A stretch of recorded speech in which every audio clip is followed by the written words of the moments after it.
most people think they need a partner simply because they don't have the confidence that they could do it themselves. And that's not a good reason to take a partner on.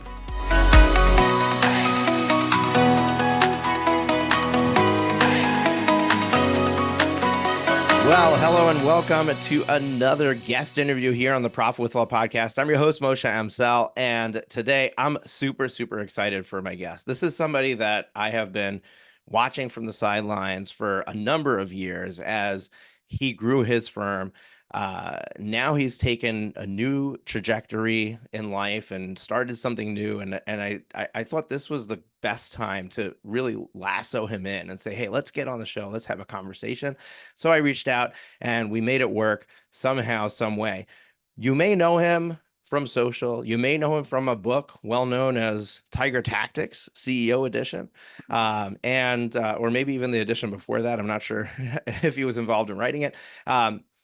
His team gave me his new bio, which is very simple because he's got something brand new that he's starting. So what I'm going to do is I'm just going to start with telling you about him from the first page of Tiger Tactics, and then something about his new venture, and then we're going to jump into a conversation. And this conversation is going to be awesome because here is somebody with years and years of experience in navigating not one, not two, but three law firm builds. And he's got a lot of experience in what not to do and a lot of experience in what to do. And we're going to try to unpack as much of that for you as possible. So strap on your seatbelts. We're in for a ride. Here we go. So Ryan McKeen was co-founder and CEO of Connecticut trial firm in Glastonbury, Connecticut. He's since sold the firm. He has grown a solo practice to a team of 35 and growing. In 2022, Connecticut trial firm obtained the highest jury verdict in Connecticut history, a $100 million verdict. He speaks nationally on how to grow and run a law practice in legal technology. He's a tireless advocate for a healthier legal profession. The true love of Ryan's life are his wife, Allison, his children, Talia and Luke, and dogs, Teddy and Masha.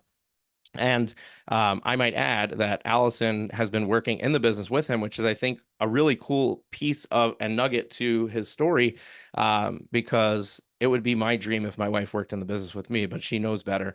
And she's like, hell no, I am not getting involved. You do your thing. I'm going to do mine. But really cool that you're able to do that with your wife. Now his new bio, right? The new story, and it was this big reveal that happened on social, and I'm really excited about it. I think it's really cool. Love the name. Ryan's the co-founder of Best Era LLC, where he collaborates with law firms to help build their best future, one dream at a time. And what they did, the first thing that he did is he created a Slack community. If you don't know what Slack is, think of like maybe Microsoft Teams or any other messaging application, maybe WhatsApp, things like that, where it's basically a messaging channel that can have controlled conversations, and it could be broken up into specific groups, so you have a place to converse about specific things. And he is charging for this $3 a day. Price of it says on there less than the price of a cup of coffee. And I think that's true for most coffees. It depends on where you're going.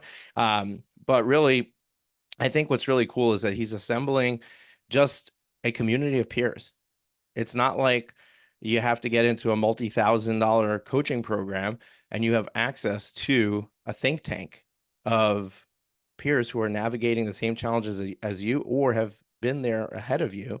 They're navigating their own challenges, but they've already solved the one that you're having. So I think it's a no-brainer to join that. I'm sure at the end we're going to talk about it, but I think it's really cool what they created. And welcome to the show. Moshe, thank you so much for that introduction. And I'm a big fan of yours. So nice to be here. So nice to meet you, sort of, well, not in person, but very close to. And thank you. Yeah. So what I like to do is, very first thing is, if somebody didn't hear of you, they don't know who Ryan McKeen is, just give us the backstory. And you can go as long or as short as you want. But basically just, how did you get to where you are? I don't know, maybe how did you become an attorney, or how did you start your firm that you sold, or some piece of your story to just give people some color about who you are. And then we'll jump into conversation from there. Yeah. So great question. So what I did was I'm the first person in my family to graduate from a four-year school. Um, Cousins, grandfathers, uncles, parents to graduate from a four-year college. So I come from um, immigrants. My grandparents, I'm 50% Italian. So they were very, proud of this and wanted me to succeed in that way. I'm the first grandchild on either side of my family. And so in sort of 1998, I decided I'm going to go to college. I'm going to go to college to become a teacher. I want to teach history. And on my way to college, like a week before college, I get into a car accident where the car that I had worked for years, Moshe, I was a paper boy. I'd saved my money, and it was a 1986 Accord LXI. For those kids out there, I meant fuel injected, which means you didn't have to push your foot on the gas before you turned on the car. Okay, so this is 1986 technology, but I loved my 1986 Accord hatchback. That was my thing, right? It gets totaled, my back gets hurt. I see how sort of unfair the whole insurance process is as I deal with this. And in college, over time, what happened is I got elected president of my student government as a freshman, and I really developed an interest in working on trying to use policy to help people. And at that point, it just felt like becoming a teacher, like being in a classroom and all that and teaching is amazing, just wasn't for me. Like I needed to be sort of out in the wild. And I decided that, well, if I want to get into government and help people, well, I should maybe go to law school. So I go to law school, and through a series of different things, experiences in law school, clinics, clerkships, I really decide that what I want to do is use my legal degree to help people. Like it just that was my inclination. Working for an insurance company, that kind of thing, just wasn't for me. And I was fortunate to be able to get a job making $43,500 a year at a general practice firm, where old school style firm where people came like local town lawyer, real estate closing, will, car accident, DUI, divorce, the whole sort of cycle of things. And I handled all these matters. And I really ended up focusing on litigation more than anything because the firm's partners were getting older and they just didn't like litigation as much. I was drawn to doing the personal injury work, I think probably because of my experience having had a car accident. And really in 2012, I saw the opportunity to build a modern law firm. That was a time when the cloud became very viable. Software like Dropbox existed, Google Workspace, Ring Central, all of these things where it was like, hey, Clio was in the cloud at the time. I can do things more efficiently and I can build a law firm because at this point, I probably have about another 40 years worth of practice. Did that, went into business, had partners. Ultimately, within a year, that didn't work out. I was more personal injury focused. They wanted to do family law. We split, went our own ways. I then became a solo at McKeen Law Firm, where I was there probably 2013 to 2016, and I basically focused on litigation. I decided that what I wanted to do was focus extensively on personal injury, became phased out my general litigation practice. Then I formed a partnership, became Connecticut trial firm. We went from two people and an assistant working 9 hours a week to 40 people at the end of our run. And yeah, we ended up getting a $100 million jury verdict, which I have yet to be paid on because it is still on appeal. And this spring, I had the opportunity to sell my interest in the firm, and it sort of came full circle to me because I went to school to become a teacher, and it just felt like this was time for me to teach in a different way. So I accepted a job as a faculty at University of Connecticut School of Law as an adjunct, teaching the business of law. And really, my job at Best Era can be best summarized as being a teacher. I love the story, and I love the way that you brought it full circle at the end, because it really goes to show that, like, when we know what we want to do, sometimes we just have the wrong version of it, right? Like, you knew you wanted to teach, but you were thinking a traditional teacher in school teaching kids or young adults or whatever it is. But the reality is that you are a teacher. You probably have been a teacher for years to your staff, to everyone that you come in contact with, and even the speaking engagements you've been doing over the last number of years. And now your new venture that you're going into, and what you're doing with the with the school and the adjunct professor gig that you started. I think it's all really, really cool how you found it. Like, you found the thing that was your calling. One of the things that I do with my clients when we first get started is I send them a book called Living Forward by Michael Hyatt and Daniel Harkavy.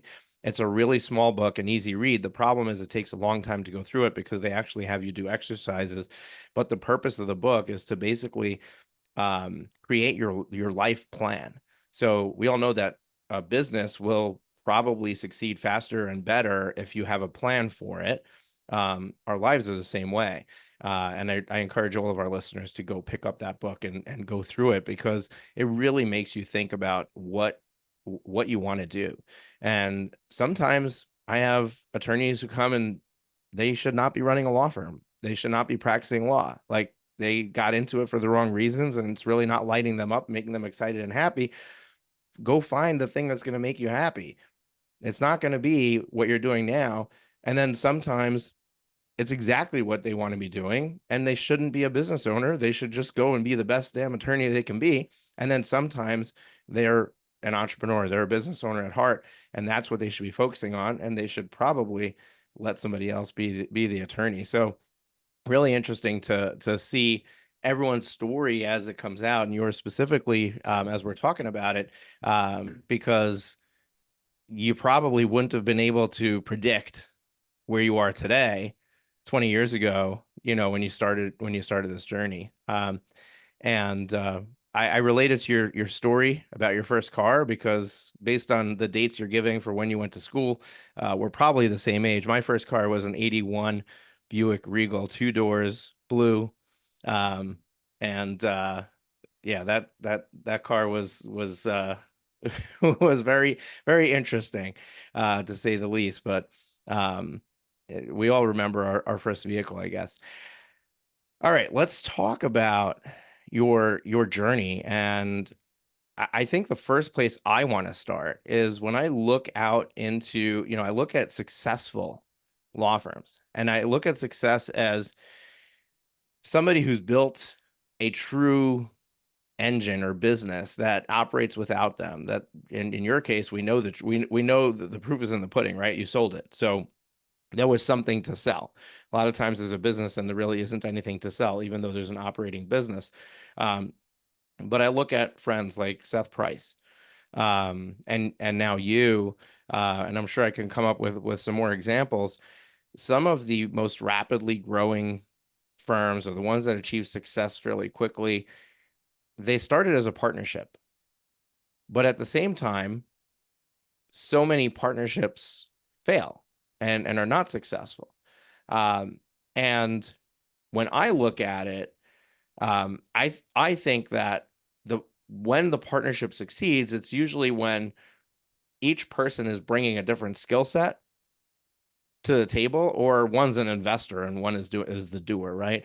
But what was the dynamic for you when you started Connecticut Trial Firm? Why did you feel like you needed a partner, and what was the division between you and your partner as far as who did what? Yeah, interesting that you bring up Seth and David Benowitz, because honestly, an inspiration for me and for Connecticut Trial Firm in a huge number of ways. It was really 2017 where I met Seth and talked to him about his partnership with David and how that worked, and how Seth did the business side and David did the legal side. David's a great criminal defense lawyer down in DC. And Seth is obviously a top 0.0001% of business owners and anything he wants to do, and just a great guy. Uh, so I met Seth, um, and so what had happened was my partner Andrew and I really bonded over the idea of wanting to do great trial work, and I sort of look at my career, like I didn't have a lot of connections. But what I really have is sort of a tenacity of I'm going to figure this out. I'm going to outwork. I'm going to do because nobody's sort of going to open that door for me. Okay, I didn't go to I went to a small law school in Springfield. I didn't, my parents weren't lawyers. Nobody was going to open that door for me. So I just decided I had to figure it out. And I look at my career and I really think like it's multiple 10-year blocks. And the first 10 years was spent trying to figure out how to be a really good lawyer. The second 10 years, and like the years don't evenly line up perfectly. So, but the second 10 years was figuring out how to be a really good business owner. And we really bonded over the idea that we could become better trial lawyers. And that was what was needed because so many personal injury firms were settling out cases short.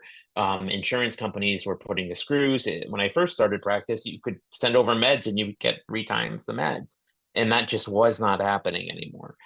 So we decided that being trial lawyers was the only thing that could separate us, being willing to take the verdict and do the thing. And nobody was going to teach us this. So we started going to Keenan Trial Institute. I was going for years before, learning from, because I said to myself, I'm like, I had some wrongful death cases. And I'm like, I want to do these. Like, and I don't feel, and I this the same is true for business. Like, I don't want anybody out there to feel like there's some innate talent. Like most of it is skills that are learnable, uh, coupled with mindset of being able and wanting to learn that thing. And so I said, I'm going to study from who are the best people in my state and what books do they read? What conferences do they go to? Who do they listen to? So I just skipped over those people, went to the sort of the source and started training to get better. And so that is how we built Connecticut Trial Firm because we were really two separate firms, but we would co-counsel on cases together. We would try cases together. We would share resources. But over time, that sort of expense sharing relationship wasn't working. So we decided to form like a full partnership and do it based on the foundation of the values of doing great trial work. Uh, so that's really the story. And ultimately, over time, I um, got out of first litigation. Then I did pre-litigation, got out of pre-litigation. Then I did our intake. Ultimately, I hired out of doing intake for the firm, and at the end of it, firmly into a CEO visionary role at the firm with a COO and a leadership team. And the idea there was for my partner who really wanted to try cases to free him up to not worry about the business and to focus on getting great verdicts. Yeah, I love that because I mean ultimately when we look at it, that division ended up happening, right? Like between like what is each partner doing? And I think first of all, you made a really good point. And I want to just go back to it and highlight it. You said that it isn't innate skill that most people have. Pretty much everything that we do is learned. Um, and there's two real takeaways that I want our listeners to take from that. Takeaway number one is that somebody who doesn't have natural skill and has to learn it is actually much better than the person who just accidentally is successful. Because when you're accidentally successful, you don't know why. You don't have the ability necessarily to keep reproducing it because you haven't figured out the formula. You just were. So if something changes and all of a sudden you're not, you're back to ground zero, where somebody who has had to learn and had to take the lessons along the way, you now know why you've achieved the level you're at, and therefore you know what not to do. You know what to try next. So you're in a much better position when you learn it than when this just comes natural to you. So don't get discouraged in the early years because you're struggling. The struggle is part of the learning process. Um, on the flip side, when we look at the evolution of a firm and we look at how it's built, it's all about the people, right? Like we need to bring on people, we need to expand people, we need to grow the team. And if we have just two people who are trying cases, then who's going to do all the other things? And one of the things that holds most people back in the early days when you're a solo and you're trying to wear all the hats, and this is why I think that partnerships that are set up where you're dividing it, business and law, is really successful, is because solos, according to a Clio Legal Trends report done back in 2020, a solo law firm owner on average bills 2.1 hours a day, meaning you're doing legal work 2.1 hours a day. And the rest of the time, you're doing all the other things. A lot of distractions, a lot of things that are just taking you away from it.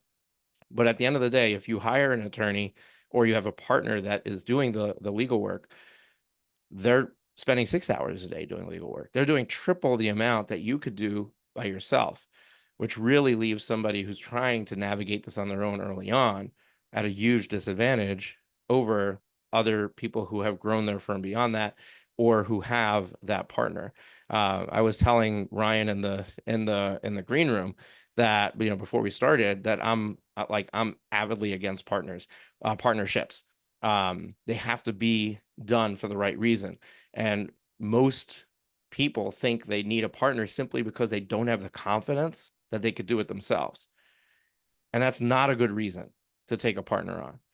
A partner should either be an infusion of capital to the business, either they have deep pockets and they're going to basically finance the start of your firm, or there's this division of responsibility where each person's bringing a certain talent to the table, and that makes sense to join forces. Um, Ryan, going back to the early days, how long do you remember how long it took you to go from zero to, say, a million and a half in revenue?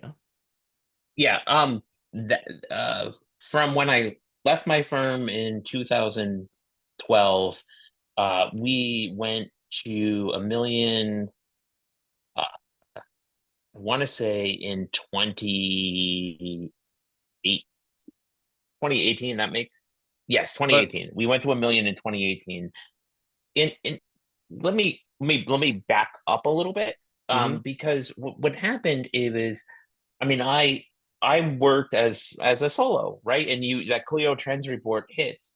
I was working nonstop, um, and all I was doing was accumulating debt. I accumulated credit card debt. My wife started crying. How are we ever going to get out of this? And I went for a walk one night. It was like a November night, and I remember this. I was listening to some podcast. I wish I remembered the episode, but the person said, "Look, you're never going to break this cycle unless you are able to leverage the time and talents of others." And it was at that point I realized, like, what am I doing? I'm working nonstop. I'm running around. I'm in court 5 days a week, 8, 9 court appearances over that time, running ragged, answering my phone all the time, not present with my family, and I'm not making money. Like if I was making $1 million a year, I guess it would make some sense, right? I'm like, but I would be better off managing a target, is what I realized, than doing what I was doing. So I said, look, if I'm going to keep in this game and I'm going to keep trying to do what I really like to do, I need to change what I'm doing. And that's when I really started studying how to go from being a lawyer to a business owner. I joined the Rosen Institute, run by Lee Rosen. I read Traction, and that really started my journey down to, okay, I've not figured out. I don't think anybody ever figures it out, but I've gone deep into the trial space, and now I need to go deep into the business space. And I flipped that switch from saying, okay, I'm a lawyer, to, in order to do the good trial work, in order to do the things I want to do, in order to have the life that I want, I need to figure out the business side of things. Yeah, and it's interesting because when you start looking at it that way, like it was a no-brainer for you to go to trial school, right? And to invest in that to learn how to be a good trial attorney. What's interesting is that people don't think that they need to do that on the business side. I mean, I went to school for 7 years to get my business degree, my undergrad, and then to also become an MBA. And even that didn't prepare me for entrepreneurship or solo, or solopreneurship or small business ownership. It prepared me for stepping in as a C-level executive in a large corporation. But there really isn't a school that you can go to learn how to run a small business. However, we're in a interesting time right now. There is an abundance of people who have the knowledge, who are willing to teach you, and you may have to invest with them, right? Like, it may cost you some money, but you're investing in getting the result, right? Like, you're trying to get from one place to another, and you're not able to do it on your own, but with assistance, you're able to do it. And I encourage people to think of it differently. Like, I'm making an investment in my education. I'm making an investment. Like, you have no problem spending $250,000 going to law school, but you have a problem spending $20,000 to work with a business coach to get you to 1 million in revenue. It doesn't make sense that people have a hard time with that, when you're up leveling your skill set, right? Well, Um, in Moshe, I mean, there's no greater return than investing in yourself. I mean, unless you shouldn't invest in yourself, but that's a whole nother conversation. But I think for most people, there's no greater return than leveling up your skill set at whatever it is that you're doing, whether it's being a lawyer or being a business owner or a golfer. I mean, like whatever it is that you're doing in life, um, and here's why. It's not like you can't figure it out yourself. You could, right? But the most underrated skill in business is speed. And if you have somebody who can fast forward your growth 2, 3, 4, 5 years, which is what good coaches in my life were able to do, that is a whole lot of money. Like that is a whole lot more success, being able to accelerate that curve. Yeah, I love that. And it actually dovetails nicely into a concept that I've really been leaning into. I actually opened up the last Law Firm Growth Summit with my opening talk specifically on this topic, because what I painted the picture was, I said, look, if I opened a law firm, I'm not a lawyer, right? If I went to Arizona, there's a sandbox project and I can open a law firm, right? What what would the first person I hire be? An attorney, right? I can't provide legal services. I can't sell anything until I have Sure. somebody to produce the work, right? So when a lawyer starts a law firm, you're at a disadvantage because you're approaching it from, I'm going to be the lawyer, I'm going to do the work. And the reality is that you have to approach it from, I'm starting a business, I need to buy some inventory, and I need to invest in some marketing to sell the inventory.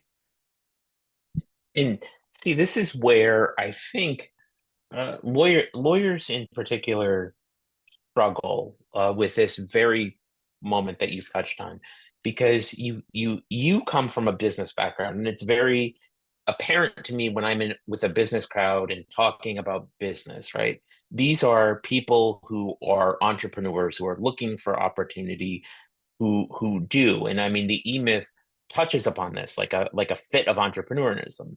Uh, but in law, most of it isn't a fit of entrepreneurism. It's a fit of autonomy. They essentially don't like their boss, or they think that they, like me, could do it better, right? Mhm. But it's not like they're looking to build a business. They're just looking for something maybe a little bit better than what they have. But when they make that leap, they quickly find out, even though they may not verbalize this, that they need a business. Right. And it's just death by a thousand different paper cuts. Like me walking on the street. I have credit card debt. I'm working hard. I'm not making money. Why aren't I growing? Why aren't I getting the cases that I want? Um, and the solution isn't like the solution is to actually build a business. But it's the fit of autonomy. The I can do it better. I want to be my own boss. I want to be able to work from the beach. I want to be able to work from wherever I want to work. That's what really drives a lot of small law firm owners. And for every, Seth Price that I meet, like I meet 999 people who fall into the other category. Right. Exactly. And I think that so many of them are on the same journey where you're 5 years, 6 years into the process, and it suddenly clicks for you that you actually need to invest in the thing that's going to create the avenue of growth in order to create that growth, right? And I'm talking mumble jumble right now. So let me just put this the way what I'm trying to say. If you want 1 million in revenue, what do you think $1 million revenue firm spends on marketing? 5%, 10%, 15%, Mhm. somewhere in that range of revenue they're spending in marketing, Yep. because referrals are not going to build you a multi-million dollar firm, right? You're going to be Nope. investing in finding ways to bring those clients in. So $1 million firm spends, let's say, $100,000 a year in marketing, which is 8,500 bucks a month approximately. Yep. If you don't spend $8,500 a month, how do you expect to ever get to 1 million?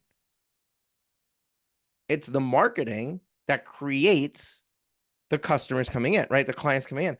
Same thing with hiring an attorney. Clio Legal Trends Report 2020, refer it again, right? 2.1 hours a day is your capacity. An attorney on your staff could produce 1 million in revenue. You personally, except if you get lucky with a PI case, right? Like a contingency firm that gets lucky with a big case, then maybe the numbers change. But 99% of solo law firm owners do not have the capacity to generate 1 million in revenue. But if you bring an associate on staff, I will make the case for 85% of those firms to be able to hit 1 million without needing to hire another attorney. Yep. We And we d- go no, ahead. we didn't hit a million. I mean, I we went and hired uh four people in 1 year, which was more than we had hired at all, and that's when we hit a million. Um, yep, yep, So absolutely. It's just the constraint usually isn't money, though it manifests in money, Moshe. The constraint is time. it's interesting that you say that, because the money buys the time, right? Like the constraint is time. Yeah, you don't have the time because you're busy spinning your wheels doing all the things that you shouldn't be doing. And the problem is you've boxed yourself into a corner, because at 2 hours a day of billable work, the most you can bring in revenue is maybe $300,000, Yep. Hmm. which means 350, right? Somewhere in that range, which means that if you have $150,000 of expenses, you only have $150,000 to work with. So although you're making money, you also are living off of that probably. Not everybody has a spouse who's earning a 500,000 on top of that, right? So Right. you you're living off that money, and somehow we're expected to use that money to grow our firm. But so that's the conundrum. I think you're right. I think that they don't have time, but I think the solution to solving the time problem is to hire the people that are going to do the things that are taking your time. And firm owners don't think that they're ready to hire somebody because they think they need to be at a higher level of revenue to be able to justify the it, commitment. it, if I am talking to a smaller law firm owner, they always say, well, how much should I have in the bank for before I hire somebody? Like, I feel like I need 6 months in the bank. No, Then nope, you're hiring the not wrong at all. person, right? You need to be able, when you hire somebody, to have a good faith belief that you can support that job. And generally, what I would do is say, did we have about 6 weeks of their salary in the bank?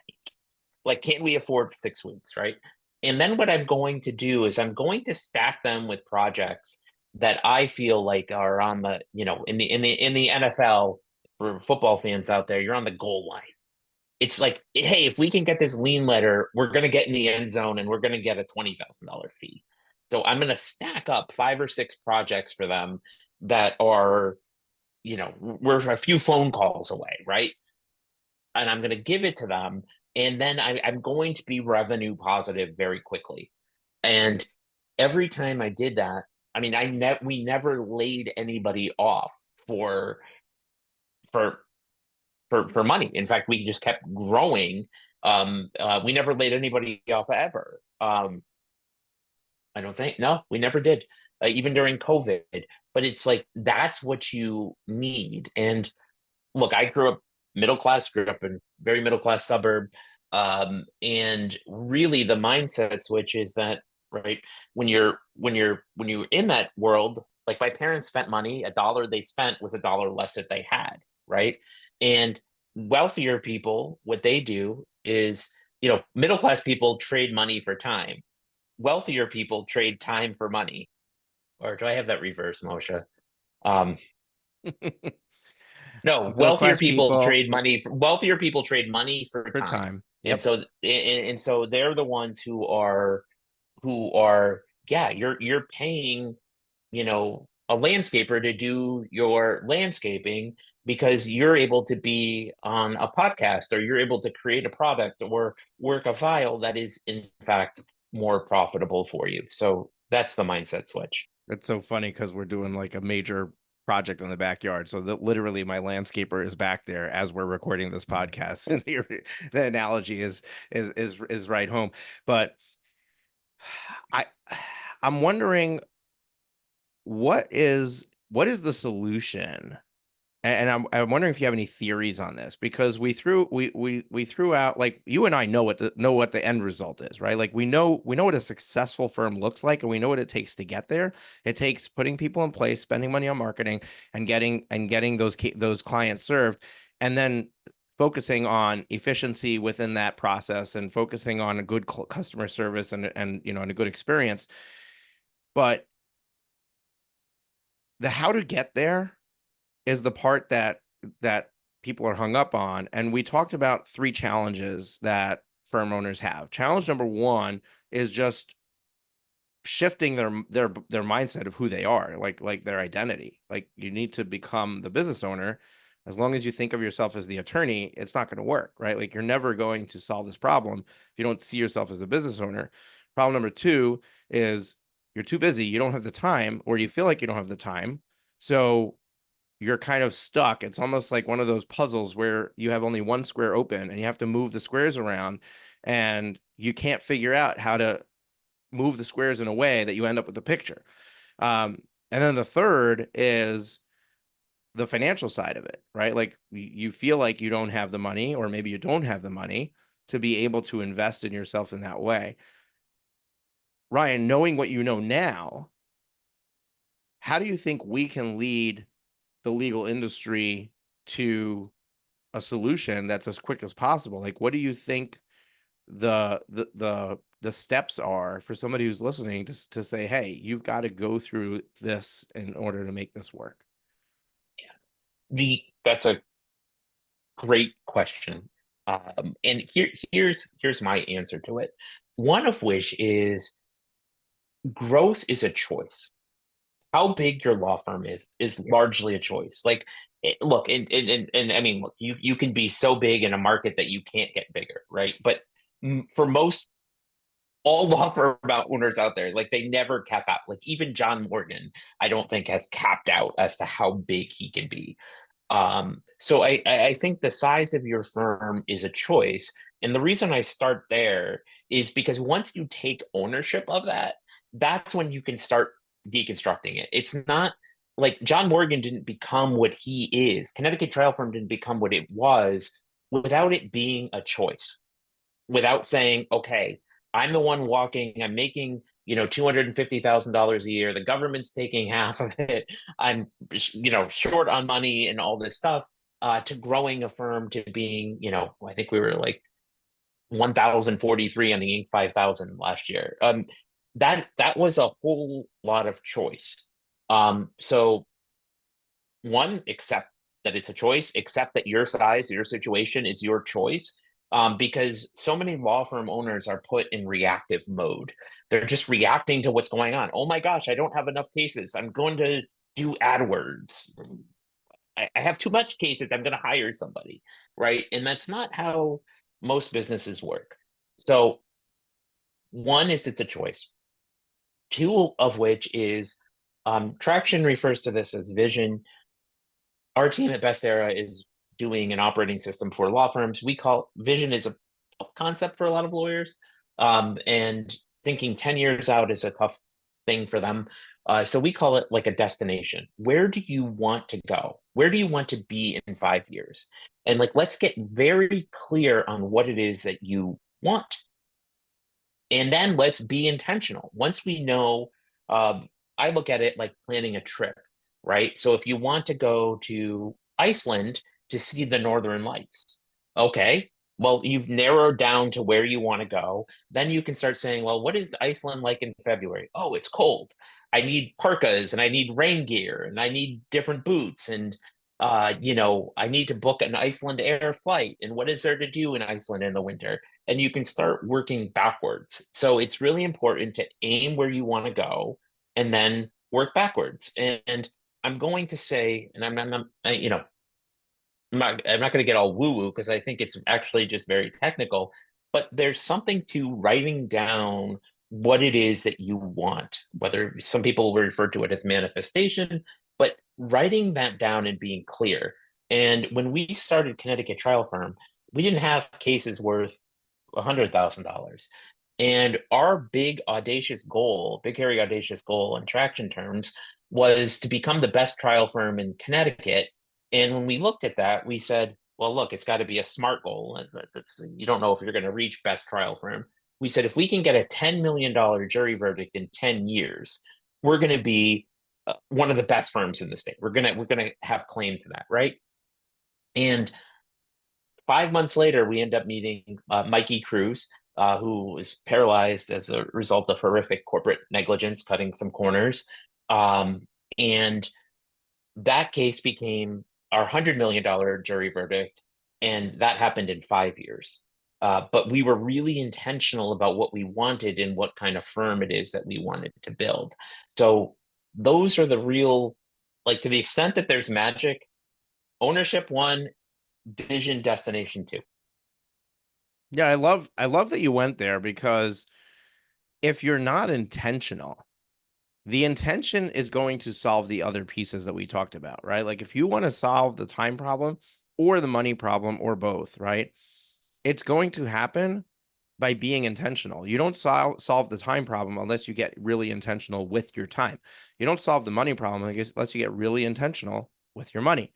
And getting intentional requires a vision and a written plan. And practically everybody that I work with, when they come in, they don't have a written plan. They don't know exactly where they're going. And their day is eaten up by reacting to everything that comes in. There's this concept of context switching. So there's scientific studies around our brains, and that there's different parts of our brain that process different types of things. And therefore, when we switch from doing one task to another, there's a switch that happens, and it's called context switching. And when that happens, we actually lose productivity. So if you're doing a legal brief and bing, your computer says you have a new email message. You look up and you go and open the email, you respond to the email, go back to the legal brief. You didn't lose the 3 minutes it took to look at that email. You lost 15 minutes because it's now going to take you 10 minutes to get reacclimated to where you were, get your brain right about what you were doing, and continue where you left off. So if we're more intentional with our time and we start time blocking and we start being really protective of that time and we start intentionally spending an hour a day on building our business, that alone is going to really move the needle. That's going to really change what happens over the course of 6 months, 12 months, and then eventually 5 years. Same thing with money, right? Like If I have a plan, I mapped it out, and I don't have the resources for it, I know I need to go find the resources. And if I do have the resources, I now have the confidence to move forward, and I can measure it and I can make sure it's working and adjust if I need to. But if I'm not paying attention and I'm not being intentional with it, then I'm simply going to. I was telling Ryan in the green room when I started working with law firm owners, I had 4 out of 5 clients, 80% of my clients were transferring personal funds to cover payroll and cover rent. That's reactionary. Like, you should know payroll is coming. You should know the rent is coming. You should be making different decisions in your business to make sure that you're able to cover that and not have to play a money game, a Tetris game with your money in order to make that happen. That is what happens when it's reactionary. And so much of your energy and time gets consumed playing that game that you're not able to succeed. So I love that you went back, to the foundational stuff. Like, hey, get really clear on what you're building, get really clear on what your vision is, and we pull it back much shorter. Um, I love Ryan Dice in his book Get Scalable talks about you don't need to plan any further than 90 days out. Anything you plan beyond 90 days is going to change. Now, with my clients, we go 12 months and then we focus on 90 days, right? Like, we want to look there. But I think there is something to knowing your destination 5 years from now, knowing it's going to change. It'll probably be adjusted and look very different 12 months from now, 24 months from now. But at least you know the general direction you're going. But then you make tweaks along the way. The good analogy for that is airplane taking off from New York to go to Los Angeles or vice versa, right? Um, if the pilot knows where they want to go. But once they get up there and they're heading in the right direction, the wind blows and it veers them off course. The flying is a constant adjustment of small little tweaks to get back on course so that you end up at your destination. If those adjustments are not made, that airplane, without making any adjustments, initially set in the right direction, will end up way off course. They say an airplane that takes off in California and headed to New York without adjustments would end up in South America. So that's what's going to happen with your business. Like, you could have a 5-year vision, but if you're not making all those 90-day adjustments along the way to get back on track to that vision, then you're going to end up way off from where you want it to be. Exactly right. I agree 100% with that, Moshe. And I think, and it's one of these things. I think I remember listening to an interview, a podcast interview with Barack Obama at the end of his presidency, and he was talking about the same thing with like a ship. And he's like, if you steer a ship at the equator like 1 degree, the crew doesn't notice it. You wouldn't feel it, doesn't feel like you've turned around, but it's the difference between ending up in northern Canada or ending up in Costa Rica. Like, it's a massive difference over time. And and so if you're a business owner, it's important to know that, look, you're charting the right course and to sort of trust in a way, because it's not going to be instant. Like, it's not going to all of a sudden just, wow, I'm in coast, I'm in Iceland, right? We'll go back to Iceland. It's not going to be that. You're not going to notice much change, but it's that Kaizen, that small change over time. Time is the variable that produces the result, and being intentional on it. And yeah, 90-day blocks is as far as anybody can plan, but you have to know where it is that you want to go. So, Ryan, we can jam on this stuff all day long. I'm really enjoying this conversation, but we're almost out of time. So if I want to try to extract this for people listening, I don't want to assume that everybody listening is in those early stages. Okay, so whatever stage they're in, I'm buying into this. I need to have a 5-year vision. I need to bring it back to maybe have a plan for the upcoming year. If you look back at your journey and your most successful jumps in growth, what do you attribute those to? I attributed to about 5 people, and I'm going to maybe I counted wrong here, right? In terms of business growth, it was finding the right mentors at the right time or the right coaches at the right time. I said I started out doing Lee Rosen's Slack group and learning everything I could from Lee to really take me from like zero to a business, right? Um, and then I started working with Stephanie Everett at Lawyerist, and Stephanie really helped me sort of level up from that sort of five people to five to 10-ish. Um, then I worked a little bit with Kristen David at Uplevel Your Business, and Kristen was able to accelerate our growth by doing some strategic planning with us.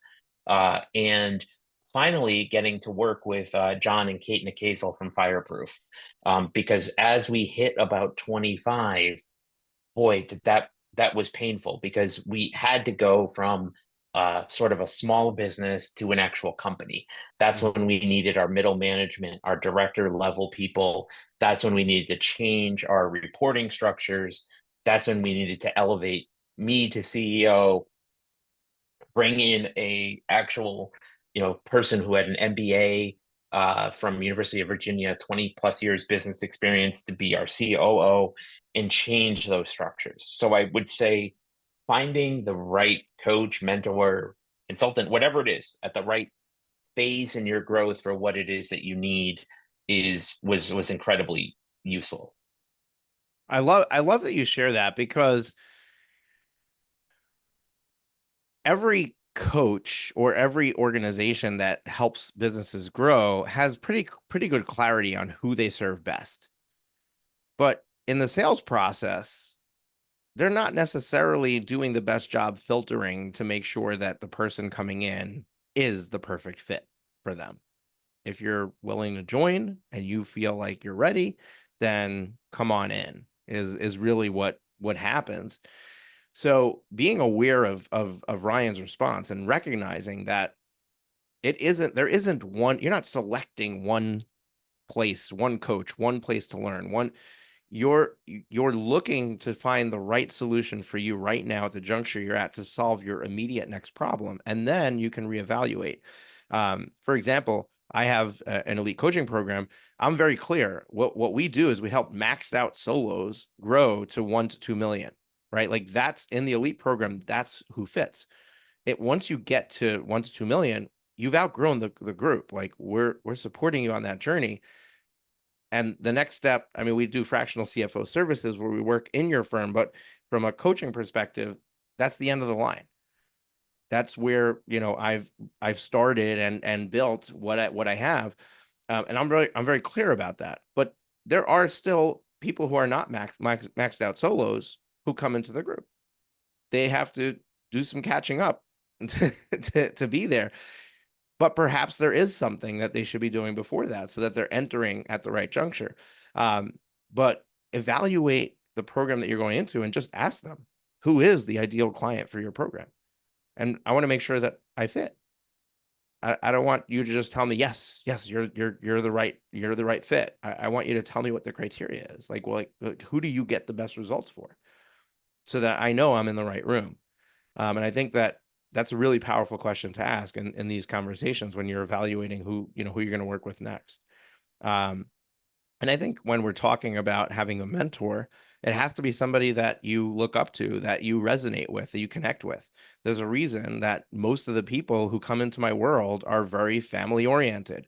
I have a lot of female attorneys because I give off a lot of feminine energy. I talk about family all the time. I'm a family man. I have 7 kids. I'm going to be a grandpa soon. Like this is like that's my life. Like that's what's important to me. Somebody who wants a Ferrari and wants to stay single for the rest of their life is not going to resonate with the message that I'm dishing out. They're going to find someone else to work with. So I think it's really important to if you're coming in through an ad or something, like dive into the content of the person you're looking at. Make sure that you connect with them because they're going to be speaking into your life for the next X amount of years until you're done, right? Until you graduate out of their program. Um, Ryan, we're almost out of time. So let's let's just switch gears. I want to talk about Best Era, what you're setting out to do. What's your intention with it? And um and what's the value of somebody joining your Slack group? And can you give us an insight or a sneak peek of what might be coming after that? Yeah. Oh, thank you, Moshe. What um our vision for this whole thing is to build products that we wish we had, and services we wish we had as we grew up, and sort of plugging in some holes in the space. And we work with law firms, we work with legal tech companies, and we work with like businesses in the legal space. And so what our sort of vision here is having different price points for things. Like our Slack community is a low price point of $3 a day where you're getting access. We're trying to, we're developing programming. We're just doing different things there that we feel like are going to add a lot of value, because I wish I couldn't afford John Nackhazel when I was not struggling to pay my credit cards, right? So that's really what that is seeking to address. We're also building out systems and programs and products, which are going to be coming out very, very shortly, that we've spent months on, whether it's courses, we've got some planners, we've got some card decks. Um, we're building some other cooler stuff that is a little bit experimental at the moment, but we're building these products, right? And then what we're going to do is, right now we are working what we call bespoke consulting, which is doing, we get hired for a specific problem or a specific opportunity for a firm, come in, dig deep, roll up our sleeves, get the work done. But we're really building there internally is systems and processes that we can use and help scale and become very efficient at. And so what we're about to release are different coaching programs or consulting programs at different levels. Like we have three different levels of that, and we're fine tuning that and are about to unveil that. But our goal here is to be small, because there's three of us, and it's almost like we're uh, like a, you said fractional COO. We're almost like a fractional executive team to come in and work on problems. So we're going to take 10 firms and put them into one bucket, and we've got some other opportunities with essentially some products, some systems, and then some consulting on an hourly basis. And then we've got a whole bunch of programs where people can buy into, and they can get into the Slack community and access us there. So that's our vision for what it is that we're doing. And our goal over the next 5 years is to help 2,500 law firms. 2,500 firms. That's awesome. It's a big number, but over 5 years, you said? Yeah. Yeah. I love that you shared that, because folks, pay attention, right? Like, this is how you set a vision, right? It's very specific. They know exactly how many firms they want to help. And if we just assume that maybe year one is just ramping up and maybe they're only helping 10 or 20, right? Like, but in the next 4 years, they now know that, like, okay, we've got to be bringing on it, law firms that, if let's say 4 years gives us 48 months, let's just use 50 months as our number. So I now know that I need to bring in 50 firms a month Yep. for those 4 years, right? And it gives a lot of clarity around what they should do with their marketing, what they should do with their programming, what they should, how much capacity they need to have, how much that they need to build their team or grow their team to support that quantity of firms. Um, and you can turn around and do this in your law firm. And Pick, this is, go ahead. I'm sorry, Moshe, but this is why when we started this firm, unlike other companies, like I brought aboard, I mean, the people I work with closest to Connecticut trial firm and paid them, Brittany and Allison. And so I didn't start from zero. Before I had revenue, I had team, because I knew if I could get the right people in, we can build this. It's the only way we're going to do it. It's funny because we've come full circle to the conversation that we've just been having, right? Um, I there's a clip of a training that I just did, and so basically the talk that I did, I talked about how I would build a law firm as a non-attorney, um, and everyone builds a law firm right now by bringing in clients, then trying to build systems, processes, technology around serving them, and then they try to bring on team. Where I would go the exact opposite. I would bring on the team, then systems, process, technology for the team to operate, then find the clients, right? That's the Moshe, way that a business owner would invest in their business and start it. I one of my favorite exercises is to have lawyers go to their local pizza place and tell them how they are starting their business. What do you mean? You're going to start the business and you're going to bring people in before you have ovens and before you have servers? Right. They would think you're insane. But yeah, It's a it's perfect common in the legal analogy. I space. use the analogy of a supermarket, but it's the same thing, right? Like if we look at Mhm. any store that any retail operation, it would be crazy to try to find your customers first and then say, okay, now that you're here, let me go and order inventory and let me order the thing to serve you. The other analogy that I give, and because there's a gap, right? Like if you buy into the fact that you have to, and I know I just was closing out the show and here we go again.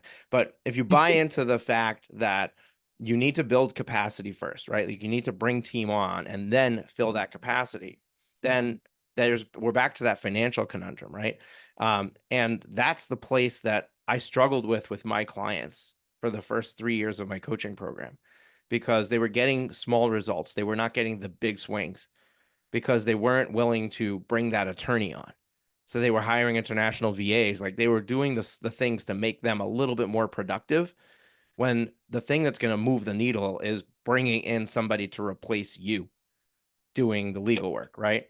Um, so if we try to think about like what's preventing you from doing that, it's simply just having some cash in the bank.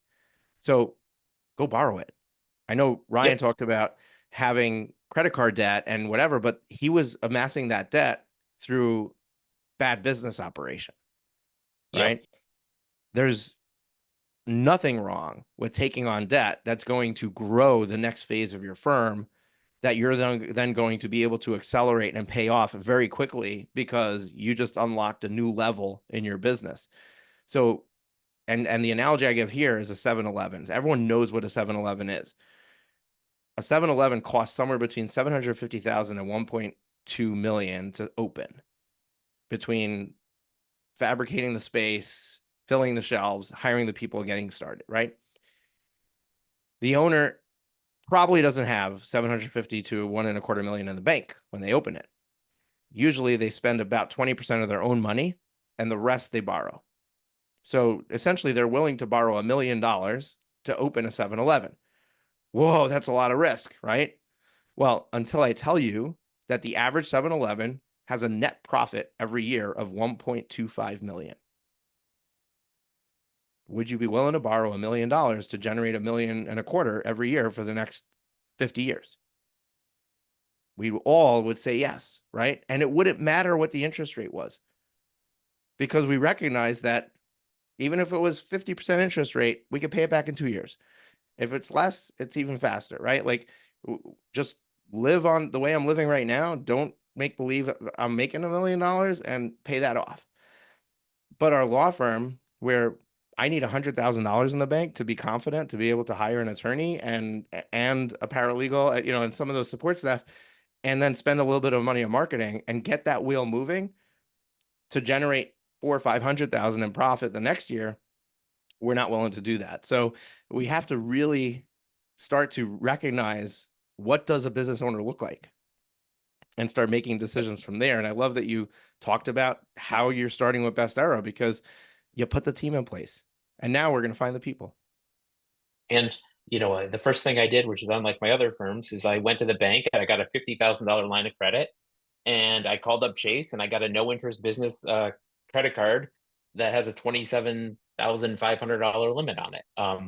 And I put in my own money. I put in my own money as well, but I wasn't going to start the firm without able to seize opportunities and yes, leverage debt and talent to grow my business, grow my new business.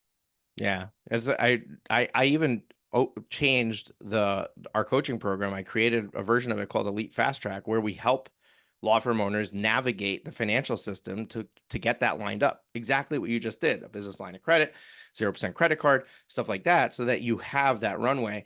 And I think you know, from a business perspective, it all makes sense.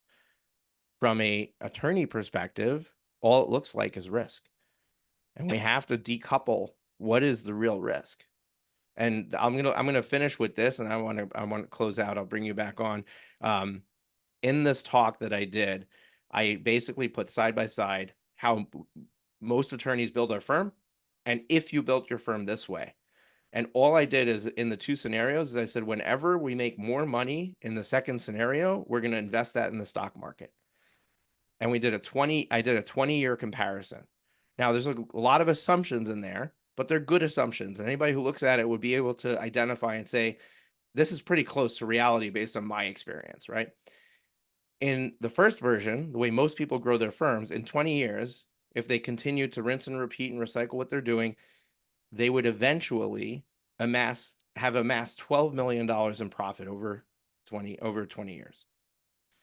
And in my version, by just taking the excess and investing it in the stock market at a 10% return, they would have 30 million. That's the real cost of not doing it. It's not, oh, I'm going to make 100,000 or 300,000. It's what's the opportunity cost of not making more or not growing more faster, taking 5 years to get to the next level instead of 1 or 2. That's the true opportunity cost, is the time lost where you could have been more successful. And what could you have done with that success? And that's the thing I really want to leave people with trying their hat on and thinking about as we close this out. So Ryan, one parting piece of advice for our audience, and then just tell them where to go next if they want to either join the Slack group or ping you and say, hey, I've got this challenge. You have room for me in the stuff that you're doing. Yeah. So yeah, just best place to find me is on LinkedIn. You can click on the visit my website link, and that'll take you to a sign up page. You can DM me on LinkedIn if you want to talk. That's a great way to get a hold of me. And final thoughts here. Um, Moshe, this has been a great conversation. You've dropped a lot of wisdom. Continue to, you know, listen to this and think about your own life and what it is that you want it to be. Have the courage to invest in yourself and to take the smallest risk, and it will pay off many times over, almost all the time. I love that. And um, what's funny is that it appears like risk, but whenever something feels risky, I challenge you to think about what is the risk of not doing it. Because usually the fear of the unknown is really what's happening, and it's really not risk. It's because the risk of not doing it is usually riskier than the risk of doing it. So I love that you shared that as your final parting remark. And folks, we're going to link up in the show notes a link to Ryan McKeen's LinkedIn profile. We'll also give you a link to this Slack group that you can get into for $3 a day.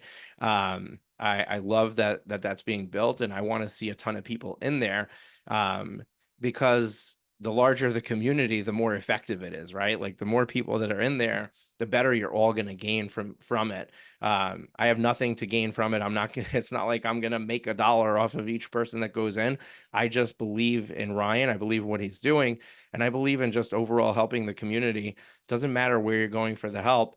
I think that a rising tide raises all boats. I think that the legal community at large needs a maturation to happen. I think that what he's doing, teaching business in a law school, is really solving the problem, right? Like lawyers need to learn the business of law in law school, and that's not being taught right now. And that's why so many of our listeners just, you've got the wrong hat on. And it's not that you shouldn't be an attorney. It's just that you should understand what a business owner thinks and does, and be able to turn that switch on and be able to make decisions from that place. But you haven't been taught that. You haven't been brought up that way, so to speak. And I think that we can solve that problem. And you know, people like myself and Ryan, at some point, we're going to solve the problem in the law schools too. And I don't think it's going to be teaching one class. I think we're going to have to collaborate and create a curriculum and solve it at a higher level. But I do think that's going to happen eventually. But folks, thank you so much for joining us on the Profit with Law podcast. This has been a great conversation. I really enjoyed it. I hope you did as well. If you were like head spinning, oh my gosh, so many things to take in, go back, listen to it again. And maybe you were out for a run or you were driving the kids around, go into your office. It'll be the best hour you spend, rerun it, do it at 1.25 speed if you have to, but write down some notes of some things that your takeaways and something that you're going to put into action from this episode, because there's so much that you can just say, okay, I'm just going to do this one thing. And that, I'm going to create my 5-year vision, or I'm going to start thinking like a business owner. Any of the things that we talked about, try it on, implement it, and then you'll come back for more. So we're here every Thursday with a brand new episode. Amazing people on the podcast. Really appreciate everybody who's listening.